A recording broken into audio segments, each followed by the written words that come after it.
Vamos a hablar de economía, mi viejo amigo Julio Moreno. Julio, querido, ¿qué tal? ¿Cómo estás? Pero muy bien, gusto de escucharte, por estar contigo y por supuesto con toda tu teleaudiencia. Vos sabés que el otro día decía, se puede hacer una reforma en Brasil, una reforma laboral, porque claro, Brasil tiene sindicatos muy débiles.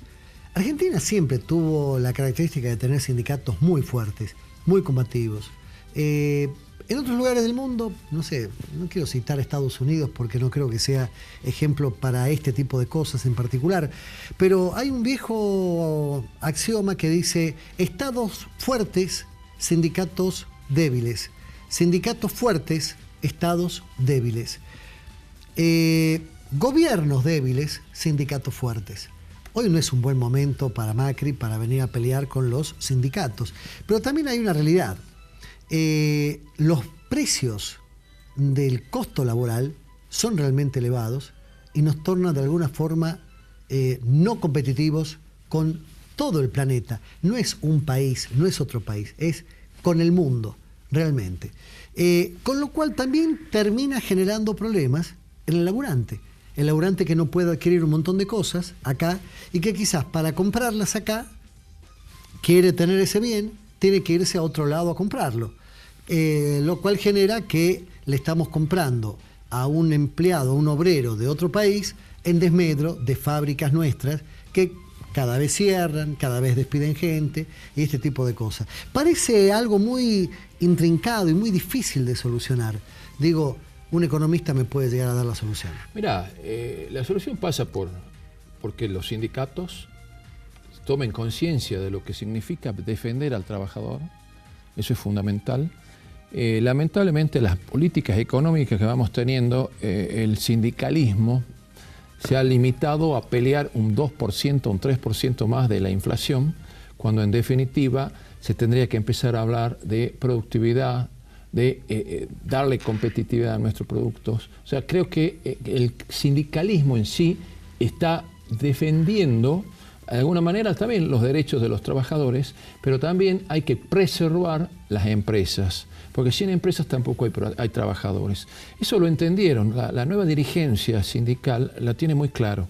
O sea, si no cuidas la empresa, el trabajo no se va a cuidar tampoco. Entonces, y más por supuesto con todos los ejemplos de empresas que se cierran, que pierden competitividad, que bueno, invaden productos de otros países y dejamos de vender. Entonces, el planteo, y esto viene muy en caso de esta famosa reforma laboral que se está discutiendo, que se está hablando, empresarios, sindicatos y demás. Tenemos un sindicalismo fuerte, pero creo que hay que buscarle el lado positivo al sindicalismo, no el lado negativo. No un sindicalismo combativo de que tenga que pelearse permanentemente con el patrón o que tenga que pelearse permanentemente con el gobierno para que les aumenten esos 2 o 3 puntos más. Creo que acá el planteo pasa porque todos tenemos que ayudarnos. Y el nuevo sindicalismo que viene, o por lo menos que tendría que venir, es un sindicalismo que está inmerso en cada una de las empresas, en cada una de las actividades, y que ese señor, el del sindicato, se siente también a renegociar junto con la patronal cuáles son las mejores condiciones para sus obreros en la medida que las empresas las puedan pagar. Si vemos que por ahí viene el esquema, vamos todo bien. Ahora, vamos a bajar el costo argentino, llamarle así. El gran temor es que se deje sin aumento, o sea, que no les aumenten o le bajen los sueldos a los trabajadores. Creo que la lucha y las ventajas que van teniendo la clase trabajadora en todos estos años no se va a desperdiciar, y menos justamente con la fuerza que puedan tener en este caso los trabajadores, los sindicatos, etcétera. Pero sí bajar el costo que paga el empresario por tener empleados. Eso es lo que hay que tener.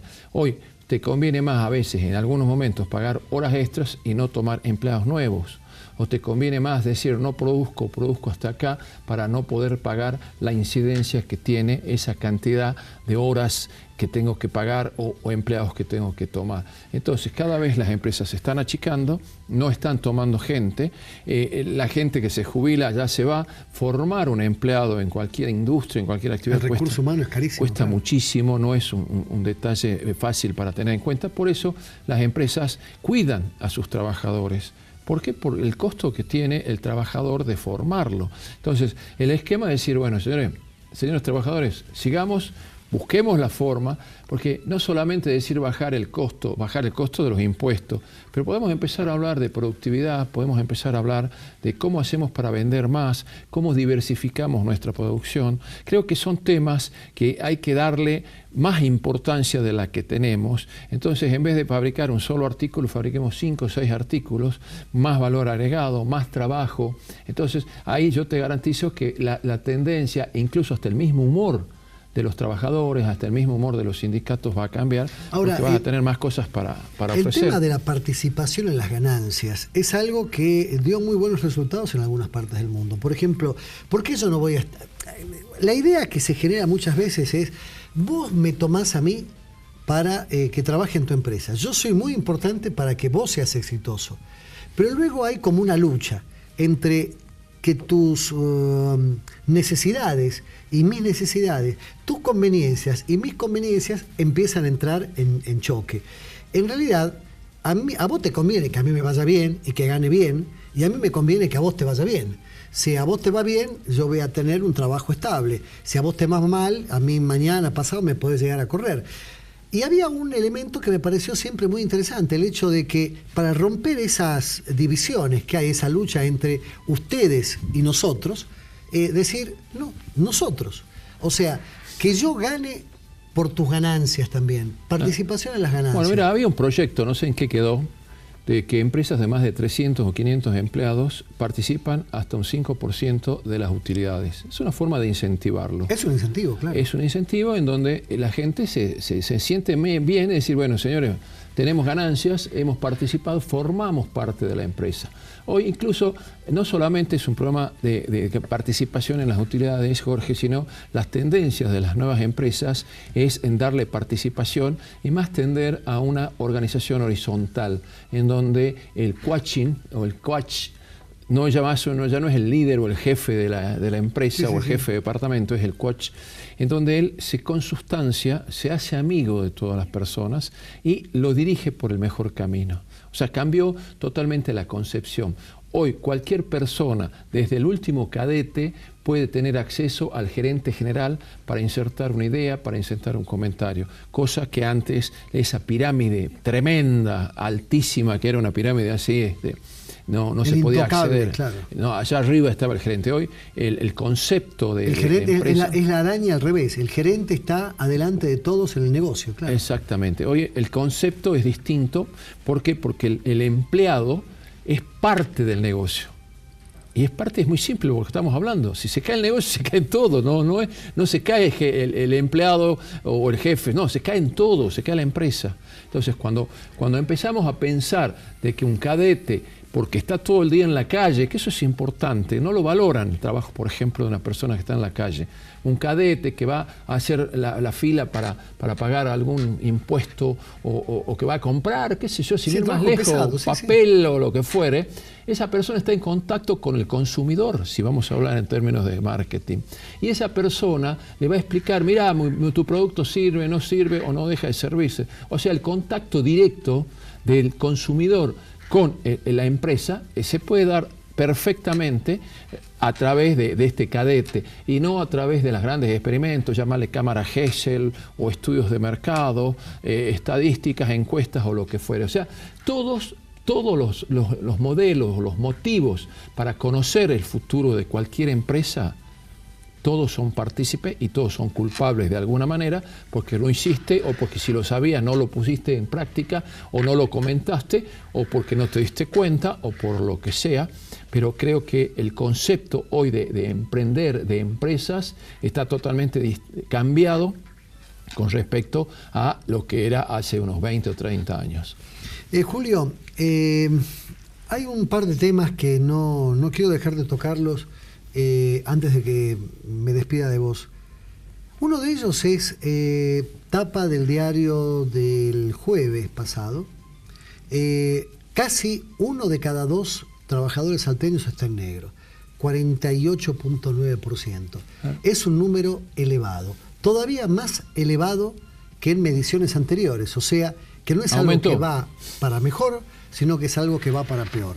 Vos, por el lugar que tenés dentro de la lista de candidatos, es casi seguro que seas diputado provincial. Ojalá. Siendo economista, esto va a ser un motivo de preocupación en serio. O sea, ¿sirve lo que se está haciendo desde el Ministerio? ¿Sirven las políticas que se hacen desde el Estado? Primero, ¿qué es lo que hay que ir primero a explicar por qué hay tanto trabajo informal. Acá es muy fácil. Hay trabajo informal porque tenemos trabajos primarios. O sea, nuestro trabajo es un trabajo primario, no es un trabajo con valor agregado. Nuestras empresas generan algunas actividades, por supuesto estoy hablando no de todas, pero la mayoría de las empresas, y que son las empresas que toman los trabajadores informales, no tienen la tecnología, no tienen el trabajo o no tienen los conocimientos para generar mayor valor agregado a lo que se produce. Si no generas mayor valor agregado para lo que se produce, evidentemente vas a tener que pagar sueldos bajos. Y al pagar sueldos bajos significa que vas a tener que tomar gente que trabaja en negro. ¿Por qué? Porque es el único trabajo que es realmente bajo. Ahora, si vos me decís que la empresa tiene todo un proceso productivo, que vos necesitas gente que manejen máquinas electrónicas, que queremos diversificar. Que cultiven el trigo y que luego te lo hagan fideo. Que te hagan fideo, claro. Y que después lo vendan al fideo y después que hagan una cadena de restaurantes y que se hagan las cadenas de... O sea, buscarle todo el valor agregado que se le pueda hacer. Yo te garantizo que se va a acabar el trabajo en negro. Se va a acabar el trabajo informal. Pero si seguimos cavando zanjas, si seguimos clavando, poniendo postes de la luz, ese es el trabajo, o esos son nuestros trabajadores, esa es la calidad de nuestros trabajadores. Sabemos que esos trabajadores siempre han sido mal remunerados. La segunda parte de la pregunta, el futuro. Porque de repente yo tengo sueldos fijos, yo trabajo en educación, en un colegio privado, trabajo para el Estado en educación, trabajo para un medio de comunicación. Yo el día de mañana voy a estar jubilado, voy a tener un dinero para cuando el lomo no me dé para trabajar. Pero aquella persona que pasó, que quizás tuvo una etapa de trabajo registrado y toda una etapa de trabajo no registrado, no se va a poder jubilar, o va a tener muy poco dinero, o va a tener que poner mucha plata como para poder equilibrar y comenzar. Hay dos cosas. El gobierno anterior, hay que reconocerlo, jubiló casi 3 millones de personas que no han hecho aportes. Eso desde el lado social es importante, interesante, es muy bueno. Pero desde el lado económico no es bueno porque sigue habiendo trabajadores informales y los trabajadores formales son los que financian a los jubilados. Entonces, ¿qué tenemos? Tenemos una pirámide muy baja, una jubilación tremendamente baja, incluso hasta subsidiada por el mismo gobierno, para que la mayor cantidad de jubilados traten de alguna manera... Están en el límite de pobreza ahí. Ni siquiera, son mucho más pobres, o sea, son más pobres. Pero ¿a qué quiero llegar? Dos jubilados, dos activos pagan a un pasivo. 2,2 normalmente es la relación. Hoy estamos en 1,2. 1,2 activo, un pasivo. O sea, es casi 1 a 1. Nada, no es nada. Entonces, si no revertimos esa ecuación, yo te garantizo... Fíjate, es casi el 1 en blanco por 1 en blanco. O sea, el trabajador hoy en blanco, los 8 millones de trabajadores en blanco, que somos los que estamos aportando, tenemos que financiar a los 8 millones. Pero no estamos financiando, no le estamos pagando. Entonces tenemos que buscar otros tipos de financiaciones, endeudamientos, títulos, etcétera. Entonces, hoy el planteo y el desafío es generar fuentes de trabajo para que la mayor cantidad de trabajadores entren al circuito formal. Al entrar en el circuito formal van a empezar a aportar para financiar o de alguna manera pagarle a nuestros jubilados que se lo merecen de todas maneras. Y no ahora como está el sistema, que es un sistema totalmente deficitario. Y si a esto le sumas la tendencia del trabajo, que cada vez a través de la tecnología, la robótica, internet y demás, es expulsora de mano de obra, yo te garantizo que no es un trabajo menor lo que nos toca como legisladores, si es que, por supuesto, el pueblo me beneficia eligiéndome, para revertir esa situación e insertarlos al sistema productivo, a todos los trabajadores activos, y que los pasivos se sientan dignificados porque han dedicado muchos años de su vida a hacer sus aportes y hoy de alguna manera hasta se sienten defraudados por los montos que están cobrando. La última tiene que ver con esto que está ocurriendo en Buenos Aires, toma de colegios por... el alumno sale y tiene que aprender de alguna forma algún oficio. Y estas pasantías que generaron tanto problema. Con muy buen tino, lo escuché a José Urtubey decir algo que me pareció muy interesante. Me dice, la escuela te forma no para un trabajo, te forma para no sé, para saber, pero no para trabajar. Está bueno esto de las pasantías. A algunos no les interesa el tema de las pasantías, algunos lo ven como... Escuché cosas muy duras, muy ridículas, como por ejemplo, explotación. Me llamó la atención. Explotación. Vos te acordás que venimos de una época donde yo quiero aprender a tallar madera. Bueno, venite. A mi taller. Y vos venías al taller a aprender. O sea, yo te hacía la gauchada a vos de enseñarte. Yo te hacía la gauchada. Lógicamente, los tiempos han cambiado. Y si vos venís a mi taller, está bien, pagame como medio oficial aprendiz, o como aprendiz, o lo que sea, pero evidentemente bueno, te ayudo, doy un tiempo. Yo te cuento, yo coincido con José, obviamente. Yo cuando me recibí de la secundaria estaba desesperado por conseguir un trabajo, porque quería aplicar de alguna manera todos los conocimientos. O sea, pasar la teoría a la práctica. O sea, era una necesidad imperiosa que teníamos, o por lo menos la generación nuestra, de insertarnos al circuito formal, al circuito laboral. Eso es por un lado. ¿Quiénes son los colegios que están haciendo en este momento paro? Son colegios que, no sé si el 2% deja de estudiar en la universidad. O sea que a ellos de última, hasta en alguna manera, piensan que hasta lo pueden perjudicar tener ese trabajo de pasantías. Estoy totalmente de desacuerdo. A mí me parece fantástico que vayan a trabajar. Ahora, como empresario, traer un estudiante de 16, 17 años y enseñarle a trabajar porque sé que en 6 meses se me va, yo no sé qué negocio va a ser una empresa. Incluso más, vos sabés perfectamente que cualquier persona que empieza a trabajar al comienzo se equivoca. Y esos errores los va a pagar el empresario. Entonces, hasta el empresario, de última, si vos me decís lo van a explotar, yo te diría que es al revés. El alumno va a ir a aprender cómo se trabaja, cómo se hacen las cosas. Un ejemplo muy simple. Yo terminé la secundaria, la universidad, obviamente trabajaba en otra cosa, no trabajaba en mi profesión, y no sabía lo que era un expediente, Jorge. Y te lo digo sin vergüenza, nunca había visto un expediente. Entonces cuando me recibí, empecé a trabajar, a hacer profesión, conocí los famosos expedientes. O sea, te quiero decir que si yo esa experiencia lo hubiera tenido a los 16, 17 años, yo te garantizo que hubiera ganado un tiempo. Hubiera ganado muchísimo más tiempo. Entonces, veamos, seamos honestos. Hoy hace falta gente que trabaje, no hace falta que sigamos estudiando, haciendo más profesionales que de última no sabemos si dentro de 20 años esas profesiones van a servir, que eso también hay que tener mucho cuidado.